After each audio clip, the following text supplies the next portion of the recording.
Perkenalkan, saya Ali Muzaki dari media online Lintas Aceh.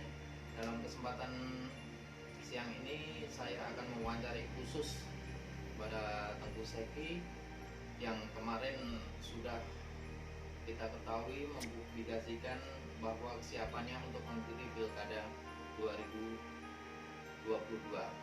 Untuk itu kita langsung saja kita tanyakan kepada Tengku Seki. Assalamualaikum Tengku Seki. Waalaikumsalam. Bagaimana kabarnya untuk hari Baik, ini? baik sekali, baik. Ini Tengku kebetulan kemarin sudah disampaikan di media bahwasanya ke depan Tengku punya niatan untuk maju ataupun ikut konsentrasi Pilkada Aceh pada tahun 2022. Menurut Tengku bagaimana untuk keabsahan informasi tersebut? Ya, sebagaimana Adinda ketahui, memang kita pada prinsipnya ini sudah melewati tahapan untuk mempertimbangkan persoalan ini.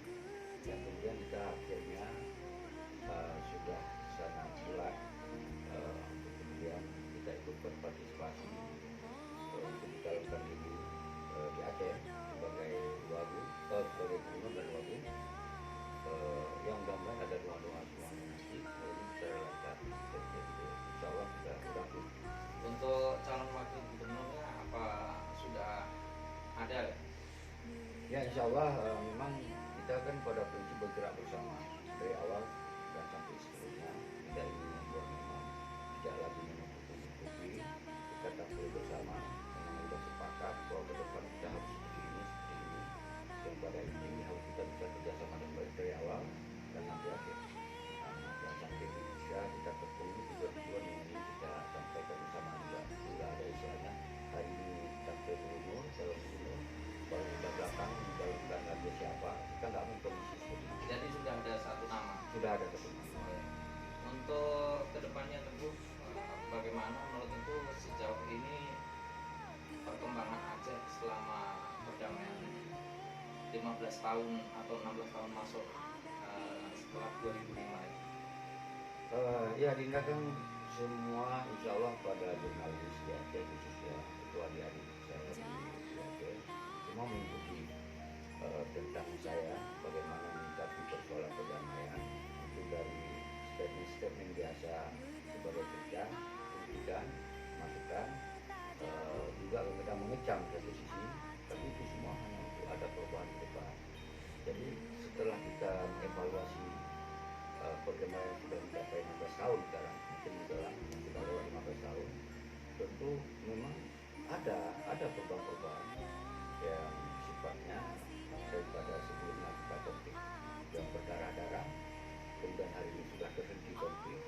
Tinggal lagi yang kita inginkan itu adalah bagaimana Aceh ini menjadi sebuah Aceh yang bermarwah, yang bermartabat di semua sektor, baik di sektor ekonomi, politik, dalam menjalankan syariah dan budaya, juga banyak hal lain yang kekhususan Aceh ini harus berintegrasi. Semua ini saya melihat memang belum seperti harapan. Nah, maka dasar inilah kita mau masuk ke situ, ingin melakukan sesuatu yang selama ini mungkin belum tersentuh atau belum terpikirkan atau sudah dipikirkan tapi belum berjalan dengan baik.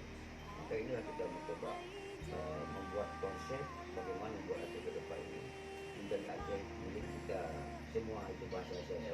Jangan lagi jadi milik kelompok, jangan lagi dikelompok-kelompokkan orang ini orang itu. Ini jangan ada lagi, kita mau Aceh bersama-sama.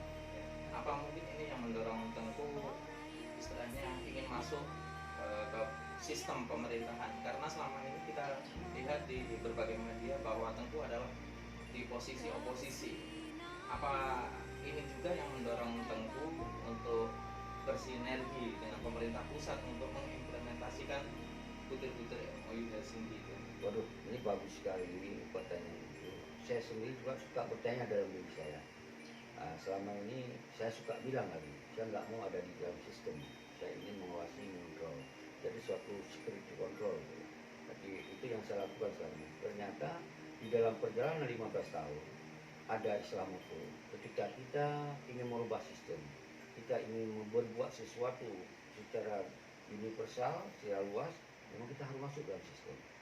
kita nggak masuk dalam sistem, kita dorong dan minta orang-orang masuk sistem untuk berbuat sesuatu, ya sering seperti ini.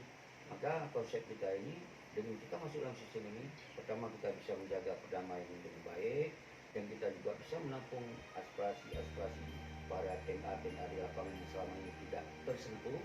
Di sinilah kita dengan kita bisa menjaga perdamaian ini, otomatis kita harus melakukan sinergitas dengan semua pihak, masuk dengan antara daerah dengan daerah, antara daerah dan pusat. Ini kita harus menjalankan konsep itu, baru kemudian saya yakin Aceh ke depan, Menteri Aceh bisa kita jalankan semua program-program untuk rakyat. Kemudian untuk kedepannya, Ya. misalkan ini pilkada 2022 sudah terlaksana dan Tengku juga dengan pasangannya diberikan kepercayaan oleh masyarakat Aceh, kira-kira apa yang menjadi prioritas ke depan? Subhanallah.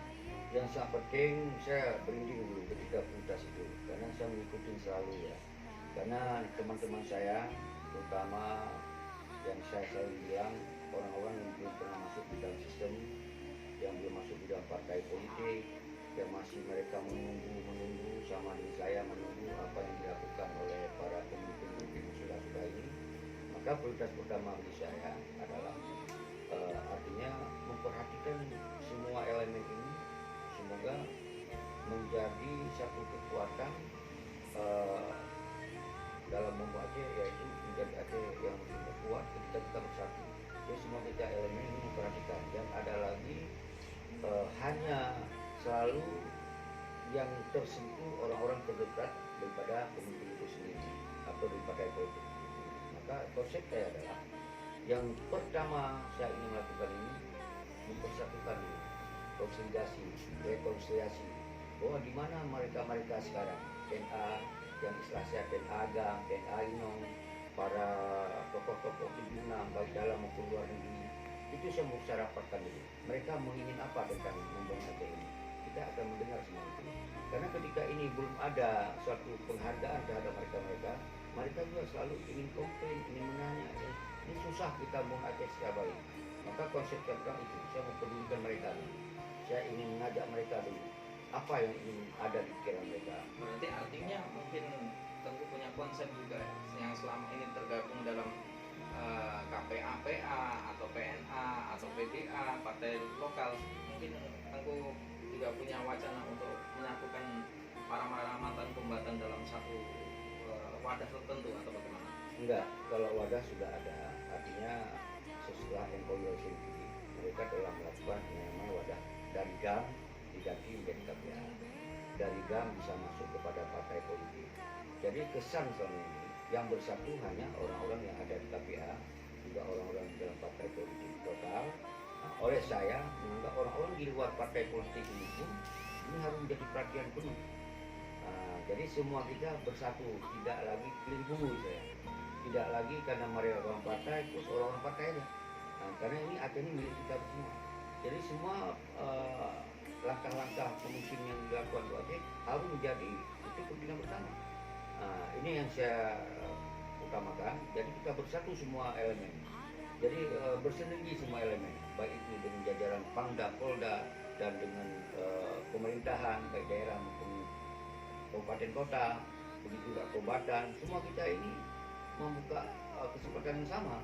Intinya mereka tergabung dalam wadah apa yang sudah menjadi ketentuan tidak masalah, yang penting persatuan dan kesatuan untuk menjaga itu damai. yang sangat penting sana. Jangan ada lagi istilah ini bukan orang kita, itu bukan orang ini, bukan orang itu.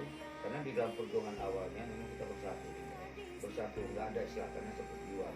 Tapi setelah perdamaian, kenapa enggak tujuan ini adalah tujuan rakyat yang kita pikirkan, bukan tujuan kelompok dan pribadi.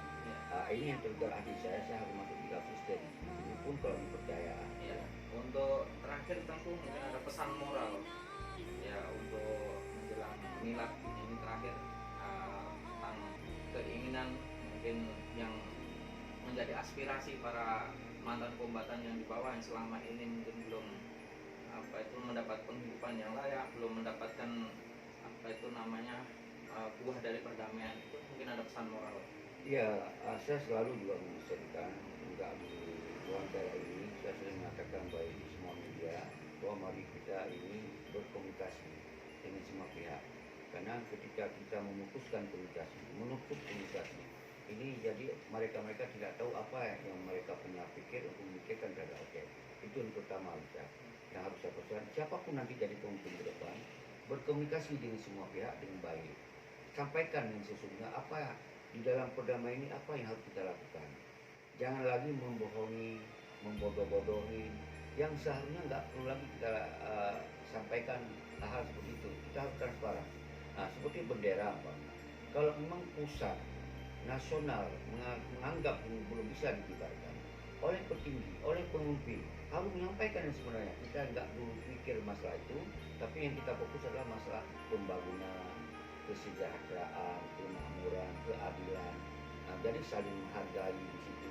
Bangunlah Aceh dulu yang sebaik-baiknya, kuatkan ekonomi rakyat sebaik-baiknya, baik sektor ekonomi rakyat mikro dan makro, maupun secara politik yang demokratis dan seterusnya, mungkin dia akan menerima daripada kita menjanji-janji terus, sementara ketika datang pada yang kita janjikan tapi tidak seperti itu, ini jadi berulang bagi kita juga. Maka oleh saya himbau secara tegas saudara-saudaraku di lapangan yang sama-sama selama ini kita berjuang, kalau memang masalah bendera ini belum menjadi suatu keputusan untuk dikibarkan, nggak usahlah itu yang harus dipikirkan dulu. Tapi kalau memang ini pun harus kita lihat contoh dulu pemimpin, misalnya para partai politik berkibar di kantor-kantornya, para pemerintahan berkibar di kantor-kantornya dulu. Kalau ini sudah dilakukan, artinya legalitas untuk mengibarkan sudah ada. Nah, maka oleh sebab itu mendingan bagi saya berhenti dulu berpikir untuk masalah itu. Berarti legalitasnya secara hukum antara pemerintah pusat dan pemerintah Aceh ada kesepakatan. Ya, seharusnya seperti itu kan. Kalau memang pemerintah pusat sudah merasa ini tidak ada potensi masalah lainnya, berarti sudah diizinkan berkibar, artinya rakyat tinggal mengikutinya. Jadi jangan diprovokasi dengan pihak-pihak tertentu. Kalaupun terjadi apa-apa gesekan di lapangan, yang korban rakyat. Nah, ini yang maksud saya tidak bermaksud melarang atau menyuruh di sini. Saya hanya ingin menyampaikan yang sesungguhnya. Nah, karena yang punya kepentingan, yang punya hak, yang punya tanggung jawab bukan saya, Dinda. Ini ada petinggi yang sudah kita percaya, yaitu Muzakir Mana, Malik Mahmud, yang ada di dalam tanggung jawab perdamaian itu. Kalau mereka sudah mengatakan kibar, misalkan, lakukan kibar. Kalau mereka sendiri belum mengatakan apa-apa, sementara nanti rakyat kombatan nanti bermasalah dengan gesekan di lapangan di masyarakat, yang kena masyarakat lagi. Ya, ini yang membuat saya sebaiknya untuk tidak mengibar terlebih dahulu. Itu aja pesan saya. Terima kasih Tengku atas waktunya. Demikian wawancara kami dengan Tengku Saikri, salah satu tokoh mantan komandan GAM yang selama ini kita tahu ada di jalur oposisi, dan ke depan di Pilkada 2022 akan maju mencalonkan diri sebagai calon gubernur Aceh. Demikian, terima kasih. Assalamualaikum warahmatullahi wabarakatuh. Waalaikumsalam warahmatullahi wabarakatuh.